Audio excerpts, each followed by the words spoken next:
नमस्कार, grand news में आपका स्वागत है। मैं हूं शाहीन। ग्रैंड न्यूज की खबरों से पहले आइए नजर डालते हैं आज की हेडलाइंस पर। जिले में डेंगू का प्रकोप अब भी जारी। भिलाई स्थित कैंप 1 की रहने वाली महिला की डेंगू से हुई मौत। भाजपा के मीडिया प्रभारी के.एस. चौहान का नाम दुर्ग संभाग से नए प्रवक्ता के रूप में किया गया नियुक्त। के.एस. चौहान ने किया आभार व्यक्त। तेज रफ्तार पिकअप चालक की लापरवाही से स्कूटी सवार की मौत। स्कूटी से आग उगलता वीडियो सोशल मीडिया में हो रहा वायरल। आचार संहिता लागू होने के बाद निगम कर्मियों द्वारा प्रचार प्रसार के लिए बने पोस्टर्स, फ्लैक्स को हटाने को लेकर हुआ विवाद। निगम कर्मचारियों के साथ की गई मारपीट। ग्रैंड न्यूज में अब खबरें विस्तार से। एक तेज रफ्तार पिकअप चालक ने स्कूटी को सामने से टक्कर मारी। टक्कर के बाद स्कूटी को 5-6 किलोमीटर तक घसीटते और स्कूटी से आग उगलता वीडियो सोशल मीडिया में वायरल हो रहा है। नेवाई पुलिस ने दुर्घटना में मृतक दोनों युवकों की पहचान नेवाई भाटा निवासी दीपक गुप्ता और कॉन्ट्रैक्टर कॉलोनी निवासी चंदन गुप्ता के रूप में की है। दोनों रिश्ते में जीजा साले हैं। घटना रविवार रात 11 बजे के आसपास हुई है। नेवाई भाटा क्षेत्र की है। पुलिस के अनुसार मरोदा ब्रिज के ऊपर पहुंचे सामने से आ रही तेज रफ्तार पिकअप ने उन्हें टक्कर मार दी थी। जिस व्यक्ति ने वीडियो पुलिस को दी है, उनके अनुसार टक्कर इतनी तेज थी कि दीपक और चंदन के दोनों पैर कट गए। स्कूटी पिकअप के सामने फंस गई। पिकअप चालक इसके बाद भी नहीं रुका और स्कूटी को गाड़ी के साथ घसीटते हुए 5-6 किलोमीटर दूर ले गया। इस दौरान पूरे सड़क में आग की चिंगारी निकलती रही। कुछ लोगों ने सड़क पर आग उगलती इस पिकअप का वीडियो बनाया। दिनांक 8/10/2023 को रात लगभग 10:30 बजे दो युवक हैं, चंदन साव और उसका दीपक गुप्ता, ये दोनों जीजा साला थे। तो ये नेवाई भाटा की ओर जा रहे थे। मरोदा ब्रिज से आते समय एक अज्ञात 4 पहिया वाहन ने इनकी स्कूटी को ठोकर मारकर एक्सीडेंट कर दिया है, जिससे दोनों को इलाज के लिए दुर्ग अस्पताल में भर्ती किया गया था, जहां दोनों की मृत्यु हो गई है। इसमें मर्ग पंजीबद्ध कर लिया गया है। जांच की जा रही है। वाहन का पता तलाश किया जा रहा है। मुझसे बहुत प्यार करते थे, बहुत अच्छे थे, जैसे भी थे बहुत अच्छे थे। फ्राइडे को 9:30 बजे बोले बॉम्बे ढाबा से खाना खा के मैं फ़ोन करूँगा घर जाके। मैं मायके गई हुई थी। फिर उसके बाद फ़ोन लगाई तो नहीं उठा रहे थे, बहुत देर तक नहीं उठाया। फिर मैं मोबाइल साइलेंट में करके सो गई। 1:30 बजे नींद खुली तो सब बहुत सारे लोग का फ़ोन था। फिर मैं रिटर्न में जेठानी को कॉल की तो बोलती है डेथ हो गई है। मैं बोली मजाक मत करो मेरे साथ। फिर मैं आ गई वापस मायके से यहाँ। मुझे कुछ नहीं पता है, बस इतना बताया गया कि एक्सीडेंट हुआ है और कुछ नहीं पता मुझे। कोई नहीं है जिससे एक्सीडेंट हुआ उसके पुलिस कंप्लेंट हो। सजा मिलनी चाहिए थी। स्पीड में कोई कैसे गाड़ी चला सकता है? 2 परिवार बर्बाद हो गए उसके कारण। कैसे करूँगी मुझे कुछ भी नहीं पता है, क्योंकि मुझे कुछ भी नहीं आता है। मैं बाहरी दुनिया का मुझे कुछ नहीं आता है। कोई नहीं है मेरे आगे पीछे। मुझे करना है जो भी करना है। मुझे मेरा पति वापस चाहिए। मेरी आर्थिक स्थिति बहुत खराब है, क्योंकि एक ही था कमाने वाले और मैं किराए में रहती हूँ। खुद का घर नहीं है, किराया है। किराया, बिजली बिल, दूध का, बच्चों की पढ़ाई का, बहुत सारे खर्चे। मैं अकेले कैसे करूँगी? कुछ नहीं पता मुझे।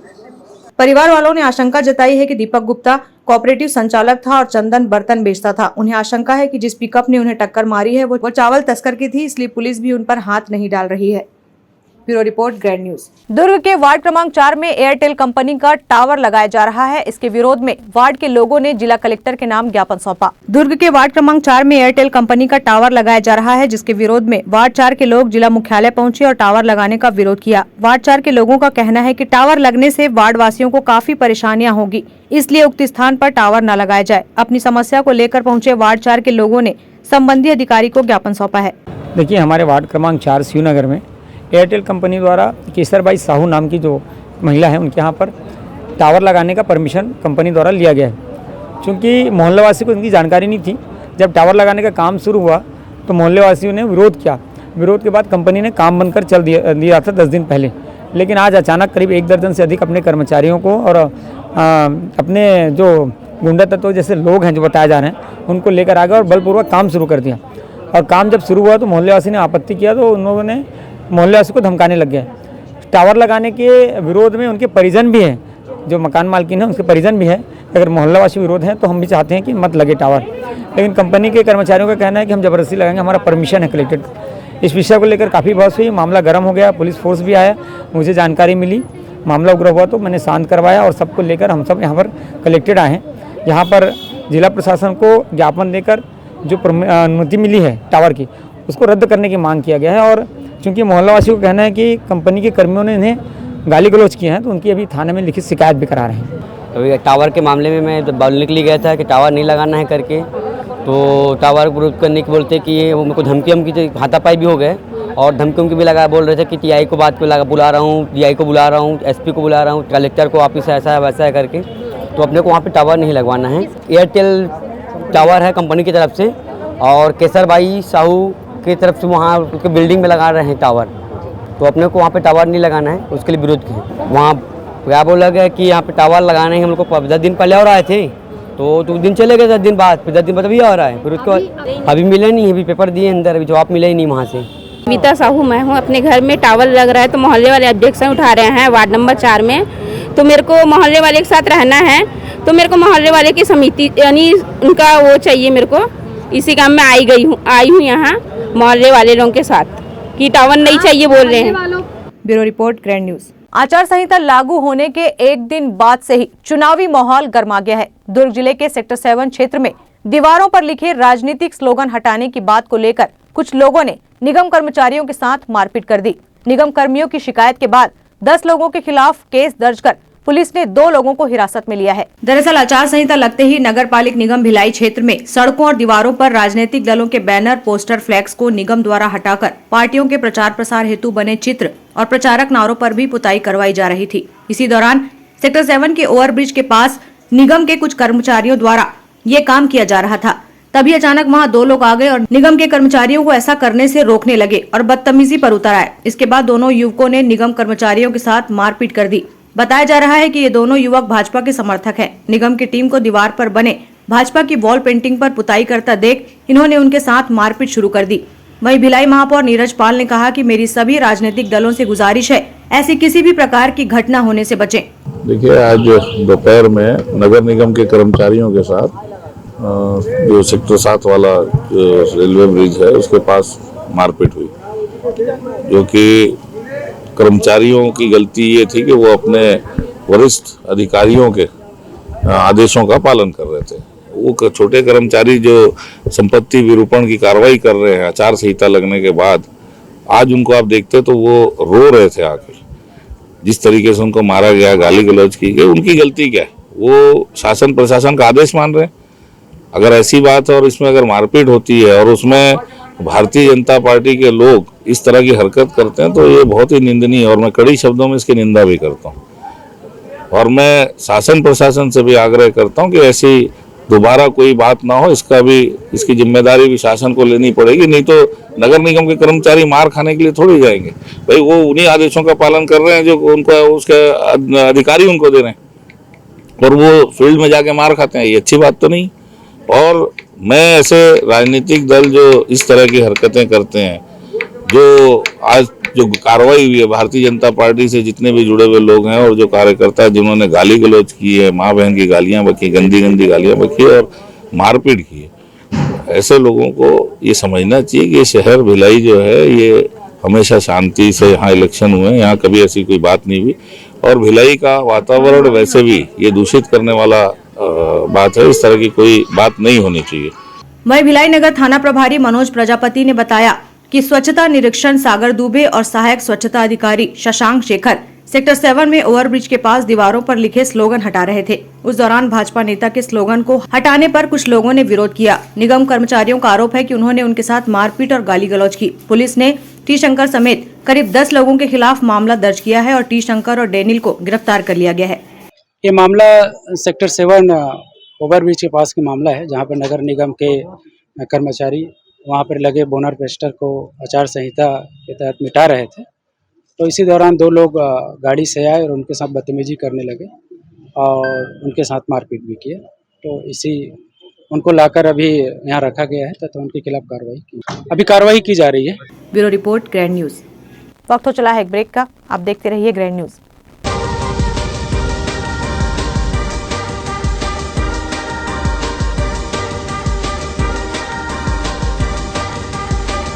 In today's busy life, you cannot afford to take time out for everything to be perfect for your marriage. And you cannot compromise on quality of service for your guests. Our customized marriage packages are made just according to your wish. This presentation will acquaint you with the different luxury packed marriage packages available. This package has an elaborate menu with 60 mouth-watering items. Bharat Swagat including welcome drink, snacks and sweets. A breathtakingly decorated welcome gate and the arena decorated with flowers. To give you the best colors in view, we organize special light effects for all areas. We take care of decorating the groom's car to its best attire and exclusive DJ beats for extreme fun and valet parking to make your guests feel like an emperor. Our exclusive add-ons give you unlimited freedom to customize your ceremony to its best.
Break के बाद आपका स्वागत है। दुर्ग जिले के camp एक भिलाई निवासी dengue पीड़ित की एम्स रायपुर में प्रसव के दौरान मौत हो गई। स्वास्थ्य विभाग के मुताबिक प्रसूता की मौत अत्यधिक रक्तस्राव की वजह से हुई है। दूसरी ओर दुर्ग जिले में डेंगू के नए मरीजों के मिलने का सिलसिला जारी है। दुर्ग जिले सहित आसपास के क्षेत्रों में डेंगू का प्रकोप अब भी जारी है। प्राप्त जानकारी के मुताबिक कैंप एक भिलाई जलेबी चौक निवासी देवेश गुप्ता की पत्नी बिंदु कुमारी गुप्ता की 9 अक्टूबर को एम्स रायपुर में मौत हो गई। महिला गर्भवती थी, उसे बुखार था। महिला की 2 अक्टूबर को जांच कराई गई, जिसमें उसे डेंगू से पीड़ित होना पाया गया। 4 अक्टूबर को उसे भिलाई के एक निजी अस्पताल में भर्ती कराया गया। वहां से 6 अक्टूबर को एम्स रायपुर रेफर किया गया। 9 अक्टूबर को इलाज के दौरान उसकी मौत हो गई। उनका इलाज चलता था कौरा के पास ना, उसके बाद उसको एडमिट किए 2 तारीख को ले गए डिलीवरी के लिए। तो वहाँ फिर उसका ब्लड टेस्ट हुआ, ब्लड टेस्ट में डेंगू बताया। फिर वहाँ से छुट्टी कर दी, बोलते ले आप ले जाओ घर। फिर दवाई लेने के लिए लाए। फिर उसके बाद लेके गए 2 दिन बाद और हालत गंभीर हो गया। फिर उसको ले गए सेक्टर 9 से भेज दिया, एडमिट नहीं लिया वहाँ से फिर भिलाई नर्सिंग होम लाए, वहाँ भी नहीं लिया। फिर ले गए संकरा में एडमिट कराए। वहाँ से वही हालत उसकी बिगड़ना चालू हो गया। उसके बाद एम्स ले गए, वहाँ से रेफ़र करा के एम्स ले गए। वो तो यहाँ डेंगू बताए थे। डिलीवरी का ऑपरेशन से, बड़ा ऑपरेशन से डिलीवरी कराया उसका। वो लड़की हुई है। डिलीवरी के मतलब 1.5 दिन बाद, मतलब 30-32 घंटे के बाद। Bureau report, grand news. देश के 5 राज्यों में आदर्श आचार संहिता लगते ही चुनावी सरगर्मी तेज हो गई है। छत्तीसगढ़ में चुनाव का रण तैयार हो चुका है। कांग्रेस ने राजनांदगांव जिले के डोंगरगढ़ विधानसभा में संकल्प शिविर का आयोजन लोधी भवन डोंगरगढ़ में किया, जिसमें बतौर मुख्य अतिथि छत्तीसगढ़ के मुख्यमंत्री भूपेश बघेल शामिल हुए। डोंगरगढ़ विधानसभा के संकल्प शिविर में उपस्थित कांग्रेस समर्थित जनप्रतिनिधि, वरिष्ठ कांग्रेस जन, जोन अध्यक्ष, सेक्टर प्रभारी, युवा कांग्रेस, महिला कांग्रेस, किसान कांग्रेस, पिछड़ा वर्ग कांग्रेस, अनुसूचित जाति प्रकोष्ठ LDM के साथ ही NSUI कांग्रेस सेवा दल और कांग्रेस के सभी कार्यकर्ताओं में जोश भरते हुए कहा कि हर एक कार्यकर्ता भाई स्वयं को विधायक प्रत्याशी का चेहरा माने, लोगों के बीच जाकर हमारे कांग्रेस की सरकार जनहितैषी कल्याणकारी योजनाओं को बताएं। हमारे कार्यकर्ताओं में, और निश्चित रूप से पिछले समय यहाँ तो 35,000 जीते थे, इस समय 50,000 वोट से डोंगरगढ़ जीतने का संकल्प हमारे साथियों ने लिया है। जो किसानों के लिए, मजदूरों के लिए, महिलाओं और युवाओं के लिए जो कार्यक्रम हम लोगों ने आयोजित किया है, उसका ज़बरदस्त लाभ आने वाले चुनाव में कांग्रेस पार्टी को होगा। ये डोंगरगढ़ सहित 85 सीट उन्होंने डिक्लेयर कर दिया है, लेकिन ये है कि बहुत कोशिश ये लोग किए थे नए बदलेंगे, लेकिन इनकी हिम्मत नहीं हुई।